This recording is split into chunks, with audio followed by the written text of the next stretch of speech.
1 మంత్‌లో 25 డేస్ మా ఇంట్లో దోసలేనండి. మిగిలిన 5 డేస్ ఏమో 3 డేస్ ఏమో ఇడ్లీ చేస్తాను. 2 డేస్ ఏమో ఉప్మా చేస్తాననమాట. ఈరోజు దోసలు. ఈరోజు చట్నీ అయితే ఏం చేయలేదండి. నిన్న పల్లీ చట్నీ చేశాను. అది కొంచెం మిగిలితే ఫ్రిడ్జ్‌లో నుంచి తీసి బయట పెట్టేశాను. పిల్లలు ఇంకా లెగవలేదండి. స్కూల్ టైమ్ అవుతుందని చెప్పేసి లేపుతూ ఉన్నాను.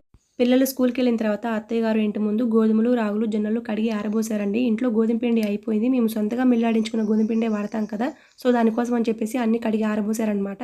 రాత్రి జొన్న రొట్టెలు చేసామండి. అవైతే ఉదయాన్నే గట్టిగా ఉన్నాయి. పంటికి పని పెట్టినట్టుగా అనిపించింది. అవి కాస్త వేడి చేసుకొని అత్తయ్య గారు నేను చెరొకటి తినేసాము. మధ్యాహ్నం లంచ్‌లోకి బీరకాయ కర్రీ, బీరకాయ టమాటా పచ్చడి అయితే చేసేసానండి. ఈవినింగ్ టైంలో మా వారికి టీ పెట్టి ఇచ్చేసాను. పిల్లలకి బూస్ట్ పాలు కలిపి పక్కన పెట్టేశానండి. కొంచెం పాలు మిగిలితే అవి కాస్త తోడుపెట్టేశాను. ఈలోపు పిల్లలు కూడా వచ్చేసారు. వాళ్ళకి పాలైతే ఇచ్చేసానండి. ఈవినింగ్ టైంలో సన్నగా గోదావరి వాటర్ అయితే వస్తూ ఉంటాయి.